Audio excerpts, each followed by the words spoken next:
Bismillahirrahmanirrahim. Assalamualaikum warahmatullahi wabarakatuh. Kembali bersama saya Agus di channel Agus Academy. Nah, teman-teman semua apa kabar? Para mahasiswa yang sekarang sedang belajar dari rumah di masa pandemi, tetap semangat ya. Oke teman-teman semua, hari ini kita akan belajar tentang kegagalan material atau material failure. Nah, jadi ini merupakan bahasan yang sangat menarik di mana kalian nanti akan bisa melihat bagaimana fenomena kegagalan itu bisa terjadi dan mengapa ada hal kecil yang sangat sederhana tapi itu bisa memicu kegagalan yang sangat dahsyat dalam sebuah aplikasi. Oke ya, kita langsung mulai kelas kita. Jadi ada beberapa pertanyaan kritis yang ingin saya sampaikan, yang mungkin juga saya sharingkan dan saya yakin kamu semua juga pernah mengalami. Nah, misalkan begini, saya itu punya produk sekarang. Produk ini adalah produk kemasan berupa yes atau ragi ya. Nah, cuman kemasannya begini. Jadi kondisinya sangat rapi sekali, lurus. Jadi saya ingin bukanya, tapi ternyata susah sekali, keras sekali. Saya udah coba paksa ini tapi juga keras. Jadi hanya terjadi seperti ini saja. Terjadi deformasi plastis ya, karena dia tidak bisa kembali sepenuh semula kan. Jadi nah seperti ini. Nah jadi saya coba pun nggak bisa ya. Kemudian ini saya punya crackers. Saya buka dari sini juga nggak bisa ya. Lupa itu bukan dari situ pak. Dari yang ada ininya gitu kan. Nah ini apa nih? Ini ada sayatan kecil ya, atau dalam dunia material ya kita mengenalinya dengan namanya takik, T-A-K-I-K ya, takik ya, seperti itu. Kemudian permen, pernah kalian kenal nggak permen nih ya, permen mint, coklat ya, nggak penting mereknya apa. Tapi kalau saya buka dari sini ya, gampang nggak ya? Coba lihat sini nih, nah, susah juga kan? Coba kalau memang kamu bisa lakukan ya dengan jangan pakai alat, jangan pakai gunting, jangan pakai pisau, jangan pakai motong kuku, tapi pakai jari. Kamu bisa nggak? Ya seperti ini ya, terjadi ini sampai terjadi deformasi ya, deformasi plastis, tapi dia tidak patah juga. Tapi ternyata pihak manufacturer itu membuat sebuah terobosan ya, mungkin ini advice dari engineer-nya, dia membuat takik. Kenapa di setiap produk ini dibuatkan takik? Ya ini seperti ini. Nah, sehingga dengan mudah saya akan memberikan tekanan yang sama, tegangan yang tekan ya, pada ujung takik ini berlawanan sehingga dengan mudah saya bisa membuka. Nah, ini dia bahasan kita hari ini. Dalam kelas kita akan membahas fenomena tersebut. Nah, sebenarnya hal itu fenomena apa sih?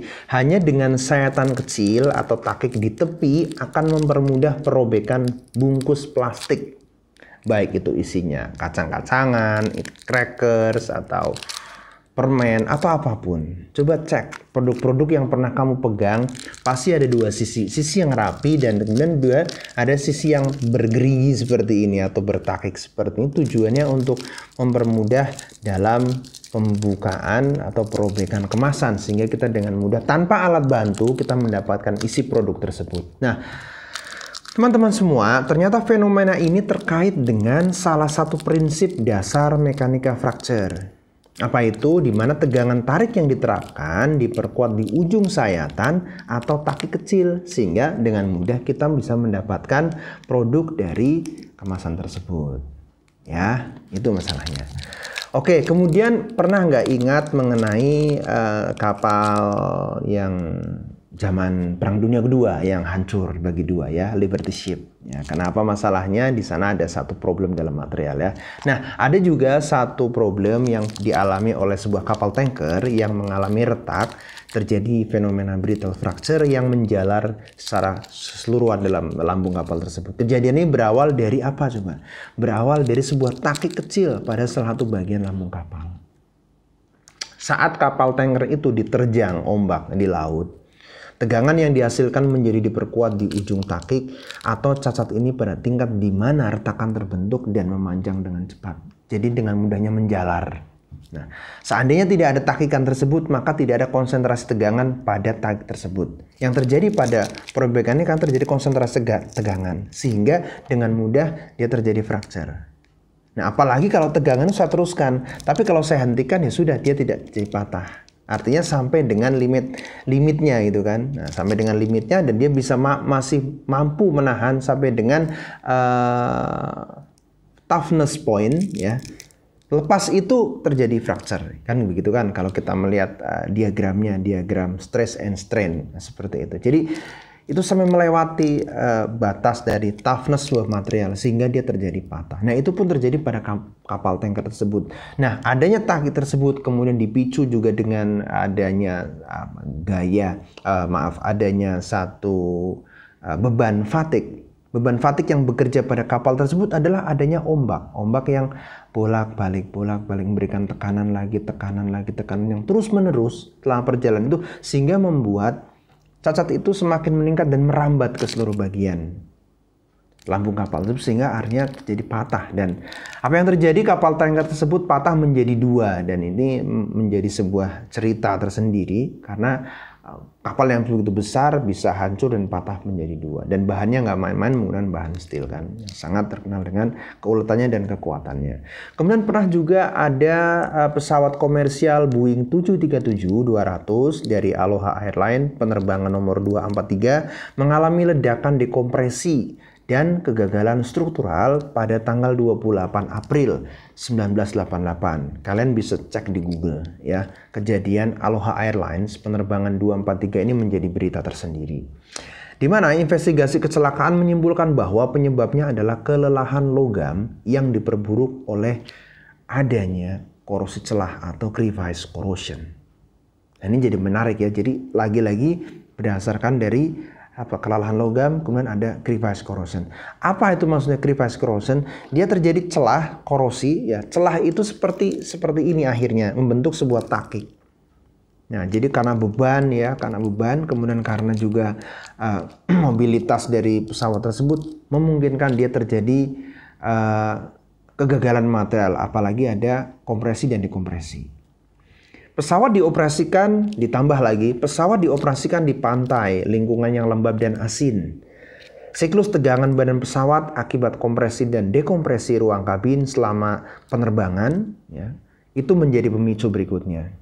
Tetapi apabila program pemeliharaan dijalankan dengan benar oleh maskapai, tentunya mampu mendeteksi kerusakan akibat kelelahan atau mencegah terjadinya kecelakaan pada pesawat tersebut. Jadi poinnya penting sekali, jadi preventif itu juga penting. Oke, sehingga singkat cerita, maka pesawat tersebut terjadi, kalau bodinya terbuat dari komposit, maka dia terjadi delaminasi komposit dan kegagalan material. Jadi terlepas begitu, pecah gitu. Sebagian pecah. Seperti kamu terlihat pada gambar ini bisa melihat bahwa kau bisa bayangkan naik pesawat dengan ketinggian 30.000 kaki, kemudian terjadi satu ledakan, apa yang terjadi? Semua barang-barang yang ada dalam pesawat tersebut pasti akan berhamburan keluar dan bisa dibayangkan tragis sekali situasinya, ya. Dan jadi sebenarnya fenomena tersebut apa ya? Bagaimana sejumlah kegagalan tersebut bisa terjadi dan bagaimana analisis kegagalan tersebut dari perspektif sifat material. Sehingga dari kegagalan yang terjadi dapat ditentukan sifat-sifat material tersebut untuk antisipasi pengembangan produk di masa yang akan datang. Sehingga kita harus memahami apa itu konsep tentang fracture sederhana atau simple fracture. Di mana fracture sederhana adalah pemisahan material menjadi dua bagian atau lebih ya, sebagai respon terhadap tekanan statis, yaitu konstan atau perlahan berubah yang seiring dengan waktu. Dan pada suhu yang relatif rendah terhadap suhu leleh material.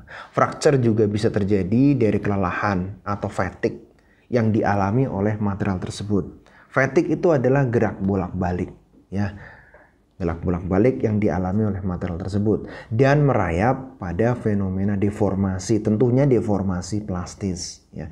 Dalam waktu tertentu seiring dengan naiknya temperatur material. Karena kita berbicara mengenai satu fracture kegagalan. Jadi kita tidak berbicara mengenai deformasi elastis karena deformasi elastis cenderung relatif bisa dikatakan aman karena dia akan kembali ke bentuk semula. Tapi kalau deformasi plastis dia sudah berubah sifatnya permanen sehingga sudah mulai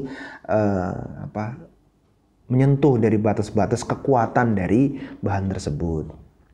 Nah, disitulah kita mendefinisikan tentang fracture sederhana. Nah, kalau kita berbicara mengenai logam, di sana terdapat istilah namanya metal fracture, di mana ada dua jenis fracture atau kegagalan yang dialami oleh logam secara lazimnya. Yang pertama kita kenal dengan ductile fracture, yaitu logam ulet yang biasanya menunjukkan deformasi plastis yang substansial dengan daya serap tinggi sebelum patah.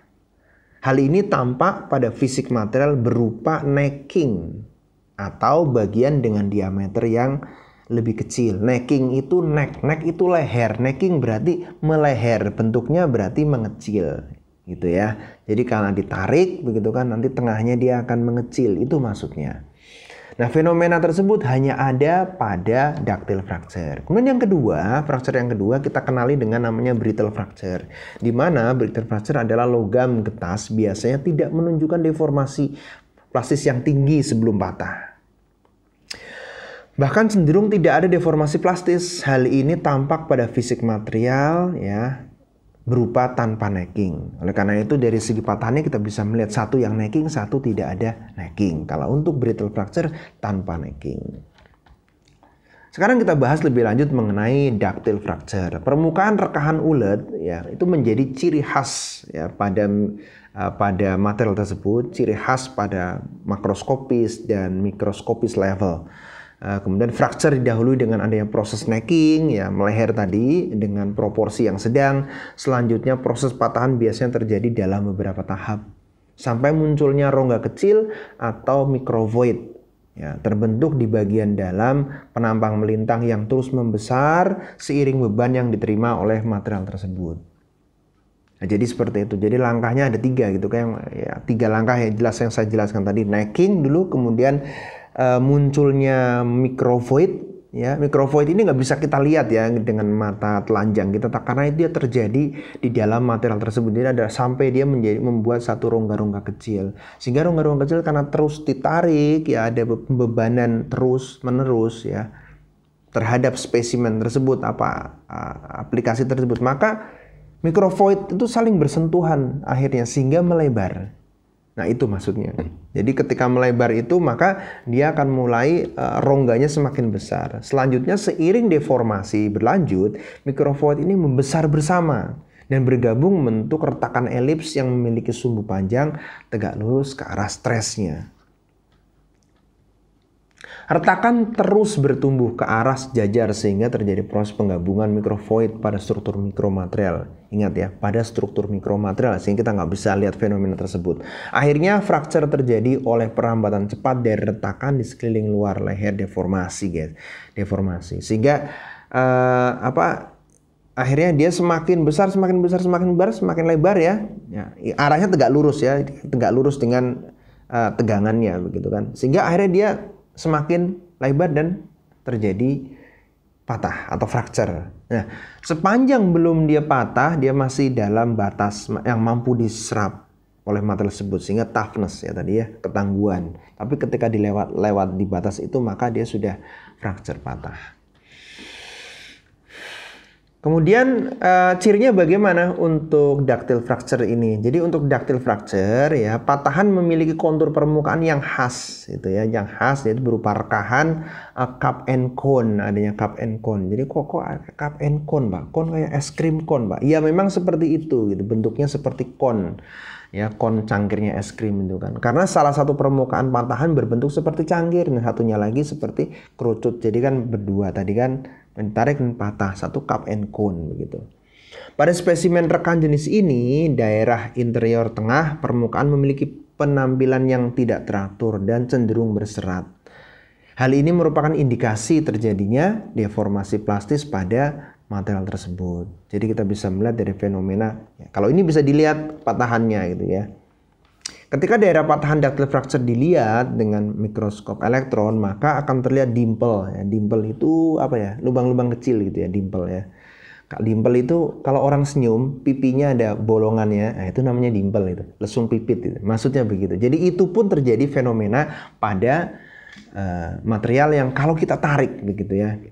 Sehingga itu jumlahnya akan sangat banyak. Hal ini karena pertumbuhan mikrovoid. Ingat mikrovoid ya, mikrovoid selama proses deformasi plastis pada material. Yang mikrovoid itu bergabung jadi satu, terus panjang-panjang makin lebar sehingga dia akhirnya patah deh. Gitu. Nah, patahannya seperti tadi ada secara morfologinya kita bisa melihat bahwa terjadi satu kondisi yang namanya cup and cone. Kemudian kalau kita lihat dalam SEM tadi yang Anda lihat bulat kecil begitu ya. Ductile fracture pada skala mikro kita bisa memperhatikan bahwa di sana terdapat bola-bola kecil ya, bola-bola kecil atau dimple tadi itu di sepanjang area fracture-nya yang dihasilkan beban. Ya, ini karena beban tarikan aksial tersebut gitu. Jadi jumlah dimple sangat banyak menyebar pada hampir seluruh permukaan patahan ductile fracture. Nah, inilah yang terjadi kalau kita melihatnya secara skala mikro begitu. Ingat ya bahwa terjadinya ductile fracture adalah berawal dari munculnya mikrovoid pada material dan mikrovoid tersebut berkembang ya karena adanya gaya tarikan yang konstan. Kemudian ada juga jenis yang lain apabila kita memperhatikan ductile fracture pada skala mikro menunjukkan karakteristik dimple berbentuk parabolik ya, dari ductile fracture akibat pembebanan geser misalkan yang 5.000 kali gitu ya. Dimple ini memanjang dan seolah-olah membentuk huruf C. Tadi kan ditarik ya dari bawah ke atas begitu. Nah, ketika terjadi mikrovoid di dalam material tersebut karena gaya tarikan tersebut, maka dimple yang di dalam tersebut juga tertarik begitu. Nah, di sana ketika kita lihat dengan SEM ya dalam foto SEM ini, maka terlihat seperti ada huruf C memanjang gitu. Nah, inilah satu fenomena juga yang kita lihat hanya dalam skala mikro dengan alat bantuan SEM atau VCM. Ingat bahwa proses terjadinya ductile fracture adalah munculnya mikrovoid pada material yang akan terus memanjang secara linier dengan pembebanan material tersebut. Sekarang kita melanjutkan ke brittle fracture. Tadi sudah ductile fracture, ini yang kedua adalah brittle fracture. Jadi berbeda antara brittle dan ductile fracture. Ya, satu ulet, yang kedua adalah getas. Ulet itu dia cirinya ada deformasi plastis, tapi kalau brittle, getas tidak ada deformasi plastis. Maka berbeda dengan brittle fracture, pada spesimen rekan jenis ini daerah patahan terlihat rata tanpa ada fenomena serat maupun fenomena necking atau fenomena cup and cone, nggak ada. Kita nggak bisa melihat fenomena tersebut. Kita hanya melihat patahannya adalah rata. Sehingga brittle fracture terjadi tanpa deformasi yang berarti dan dengan retakan yang cepat perambatannya. Arah gerakan retakan hampir tegak lurus dengan arah tegangan tarik yang diterapkan dan menghasilkan permukaan rekan yang relatif datar. Sehingga seperti yang saya katakan tadi, fenomena cup and cone tidak akan pernah kita jumpai pada fenomena brittle fracture ini. Sehingga skematik brittle fracture akan terlihat seperti pada gambar ya. Gambar A, ini adalah sebuah skematik dari material yang sangat ulet sekali ya. Jadi itu hiperbolik ya. Sangat ulet saja. Kemudian yang B adalah material yang ulet gitu ya. Material yang ulet. Jadi kita juga bisa melihat itu ada necking ya. Necking itu maksudnya tadi meleher tadi ya, diameternya berbeda, diameter tengah dengan diameter ujungnya. Kemudian yang C ini adalah yang brittle yang sedang kita bahas. Jadi kalau kita bisa perhatikan tuh rata semuanya. Jadi nggak ada neckingnya sama sekali. Nah, itulah. Jadi perbedaannya kalau brittle fracture ini akan patah dengan rata begitu tanpa adanya fenomena necking. Nah, fenomena necking ini related to the deformasi plastis pada sebuah material. Maka kalau kita melihat lebih lanjut pada skala mikro daripada material tersebut, permukaan rekan dari material yang rusak secara getas memiliki pola yang berbeda ya. Tidak ada tanda-tanda deformasi plastis yang kasar, misal pada beberapa bagian baja, serangkaian tanda chevron ya yang berbentuk V dapat terbentuk di dekat bagian tengah perpotongan fracture. Bagian yang mengarah sehingga bentuk V tersebut mengarah ke titik inisiasi tekanan gitu. Jadi arahnya V ini mengarah ke awalnya, gitu. Awal di mana inisiasi retakan terjadi. Nah, karena adanya gaya yang bekerja ya tarikan tersebut ya, maka dia itu kan akan berkembang gitu, terpropagasi dari satu titik yang lain dan seterusnya. Nah, dia berkembang. Nah, kalau kita melihatnya dari skala mikro, nanti kita akan melihat seperti pada gambar itu ada satu seolah-olah seperti V ke kiri gitu kan ya. Nah, disitulah arah awal terjadinya satu kegagalan. Itu maksudnya begitu. Ya. Pusatnya di situ. Kemudian ada juga foto yang berikutnya yang seperti punggung ya, seperti permukaan brittle fracture yang menunjukkan radial punggung berbentuk kipas ya. Jadi kalau kita lihat itu ada semacam memusat ke satu titik ya. Memusat ke satu titik itu, di situ titik itu adalah titik awal atau inisiasi retakan. Selanjutnya dia akan melebar ke luarnya gitu. Nah, penting untuk logam yang sangat keras dan berbutir halus tidak ada yang terlihat pola fracture ya. Fracture rapuh atau brittle fracture pada bahan amorf. Bahan amorf adalah bahan yang memiliki atom susunannya tidak teratur begitu. Jadi seperti apa contohnya gelas, kemudian keramik ya. Mereka menghasilkan permukaan yang relatif mengkilap dan halus.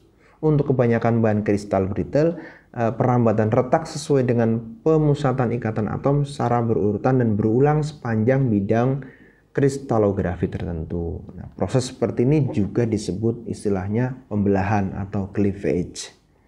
Nah, pembelahan ya. Kemudian khusus pada brittle fracture, kita mengenal fenomena yang disebut dengan catastrophic fracture, di mana kegagalan terjadi secara tiba-tiba dan fracture terjadi dalam jumlah patahan yang sangat banyak sehingga tidak mungkin direkonstruksi kembali. Misalkan begini, ada satu pipa nih ya, pipa kemudian dia berisi pressurized gas ya, atau gas yang bertekanan ya. Tentunya bertekanan. Definisi bertekanan di sini adalah tentunya tekanannya di atas 1 atm. Kalau kita di luar ya, misalnya di kelas, di rumah, itu tekanan 1 atm. Tapi di pipa tersebut lebih dari 1 atm. Pressurized, jadi cenderung medium dan high. Kemudian ternyata terjadi kegagalan. Kegagalan bisa tadi karena desain, bisa juga karena korosi ya, juga karena mungkin usia pemakaian. Ternyata langsung pecah, piar begitu. Jadi katastrofik ya, secara tiba-tiba. Dan pecahannya bukan jadi 2-3 tapi jadi banyak sekali gitu. Jadi hancur berkeping-keping. Nah, kondisi seperti itu disebut dengan fenomena catastrophic fracture. Sehingga dengan kondisi tersebut kita tidak mungkin mengumpulkan serpian-serpian sebelum dibuat pipa kembali gitu. Artinya kita melakukan rekonstruksi dan menggunakan kembali bahan tersebut. Nah, hal itu nggak mungkin terjadi. Nggak mungkin terjadi, sehingga kalau terjadi kegagalan ya sudah, berarti itu sudah dipensiunkan dan tidak bisa dipakai kembali. Meskipun pipa secara daktil pun bisa kita katakan tidak bisa dipakai kembali ya, karena sangat berbahaya ketika ada satu cacat kemudian ada pressurized gas di dalamnya, maka ada kemungkinan suatu saat akan terjadi kegagalan lagi. Tetapi paling tidak kalau kita bandingkan dengan yang ductile fracture ya, karena dia mungkin hanya sebuah sobekan saja, jadi mungkin bisa diperbaiki. Kita bisa melihat, tentunya engineer tahu ini kapasitas atau batas yang boleh digunakan, boleh tidak begitu. Dia mungkin bisa melakukan satu reparasi dengan metode tertentu, dengan treatment tertentu, atau semacam post treatment, sehingga bekas pengelasan itu seperti konsentrasi tegangan bekas pengelasan itu bisa dihilangkan. Nah, itu boleh jadi seperti itu. Sekali lagi, hal tersebut tidak sembarangan karena ada standar-standar tertentu yang merujuk pelaksanaan untuk pengerjaan pipa-pipa bertekanan begitu. Misalkan menggunakan API atau menggunakan standar-standar yang lain yang itu sudah disarankan. Nah, kita berbicara mengenai katastrofik, jadi pipa tersebut pecah begitu saja, kemudian ya puing-puing di mana-mana dan kita nggak bisa menggunakannya. Itulah yang disebut dengan katastrofik, dan itu fenomena yang terjadi hanya pada brittle fracture dan tidak pada ductile fracture. Oke, tadi fenomena fracture pada logam kita sudah bahasnya ada dua. Yang pertama adalah ductile fracture, yang kedua adalah brittle fracture. Bagaimana karakteristiknya tentunya kalian bisa menjelaskannya atau bisa pause video ini dan kembali lagi ke rekaman di awal-awal, sehingga ini mempermudah untuk kalian mempelajari dan merefresh. Dan jangan lupa selama belajar online seperti ini, Positifnya adalah kalian bisa mengulang-ulang penjelasan dari apa yang disampaikan pembicara dalam video ini. Tetapi jangan lupa yang paling penting adalah saya selalu menyampaikan kepada mahasiswa, ikatlah ilmu dengan menulis, yaitu apa? Buatlah catatan kecil. Sehingga saat kalian mendengarkan ada poin-poin penting kalian menulis. Insya Allah dengan begitu maka akan sangat memudahkan kalian dalam memahami satu materi. Oke, kita melanjutkan tentang jenis perambatan retak. Ya, tadi fracture ya, sebelumnya kan ada retak begitu. Bagaimana jenis perambatannya? Oke, ada dua. Yang pertama adalah transgranular atau transkristalin. Ya, jadi perambatan jenis ini merupakan perambatan retak yang melewati batas butir atau crossing. Jadi seperti kita lihat dan seperti kita tahu bahwa terjadi pada proses solidifikasi material atau solidification process, di sana terjadi pertumbuhan butir gitu kan. Jadi termasuk juga pertumbuhan batas-batas butir, mana yang mengering duluan saling bertemu dan segala satu. Sehingga kita bisa melihat pada gambar posisinya adalah tidak teratur posisi batas butir tersebut. Ada yang ke kiri, ada yang ke kanan, ada yang seterusnya. Karena ya itu tadi, dia bergantung mana-mana yang cepat dingin duluan. Nah, apabila ada fenomena retakan yang crossing atau menabrak batas butir tersebut, maka kita kenali dengan yang namanya transgranular atau transkristalin. Maka secara makroskopis, permukaan rekahan bertekstur kasar atau bercak sebagai akibat perubahan orientasi bidang, pembelahan dari butir satu ke butir yang lainnya. Ya, jadi crossing, menabrak begitu. Jadi tentunya kekuatannya sangat tinggi karena dia bisa cross atau menabrak dari batas butir tersebut. Jadi itu ya. Jadi fenomenanya seperti ini. Kita melihat skematiknya ada di garis merah seperti ini. Itu adalah jalur perambatan retakan dari sebuah material. Kemudian yang satunya kita juga bisa melihat ada foto SEM dari besi cor yang menunjukkan permukaan rekahan secara transgranular. Oke. Yang kedua adalah intergranular atau interkristalin. Ya, di mana perambatan retak yang terjadi pada sepanjang batas butir. Kalau tadi crossing, kalau ini mengikuti batas butir yang ada pada material tersebut. Sehingga dalam beberapa aduan perambatan retak terjadi di sepanjang batas butir. Jenis fracture ini biasanya terjadi setelah terjadinya proses yang melemahkan atau merusak daerah batas butir.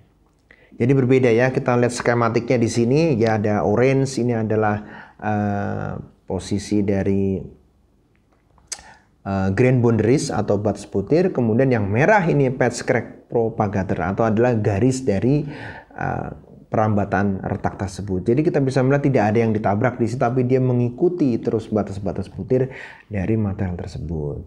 Ya, kemudian kita juga bisa melihat dari foto SEM dari besi cor yang menunjukkan permukaan rekahan intergranular. Jadi kita bisa melihat itu ada warna hitam ya. Di sana adalah contoh bagaimana kita bisa melihat dari perambatan retak yang kita sebut dengan intergranular, di mana retakan sejajar atau dalam batas butir.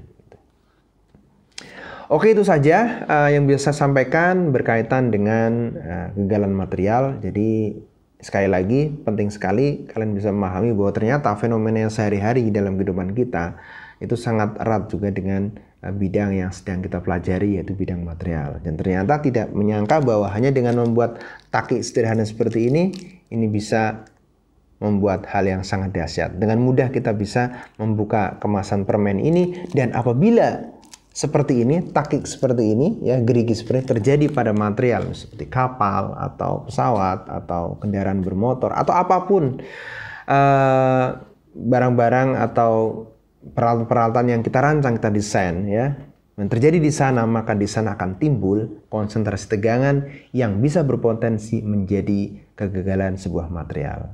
Itu saja yang bisa saya sampaikan. Terima kasih. Jangan lupa kalau ada pertanyaan silahkan ketik di kolom komentar. Saya akhiri. Assalamualaikum warahmatullahi wabarakatuh.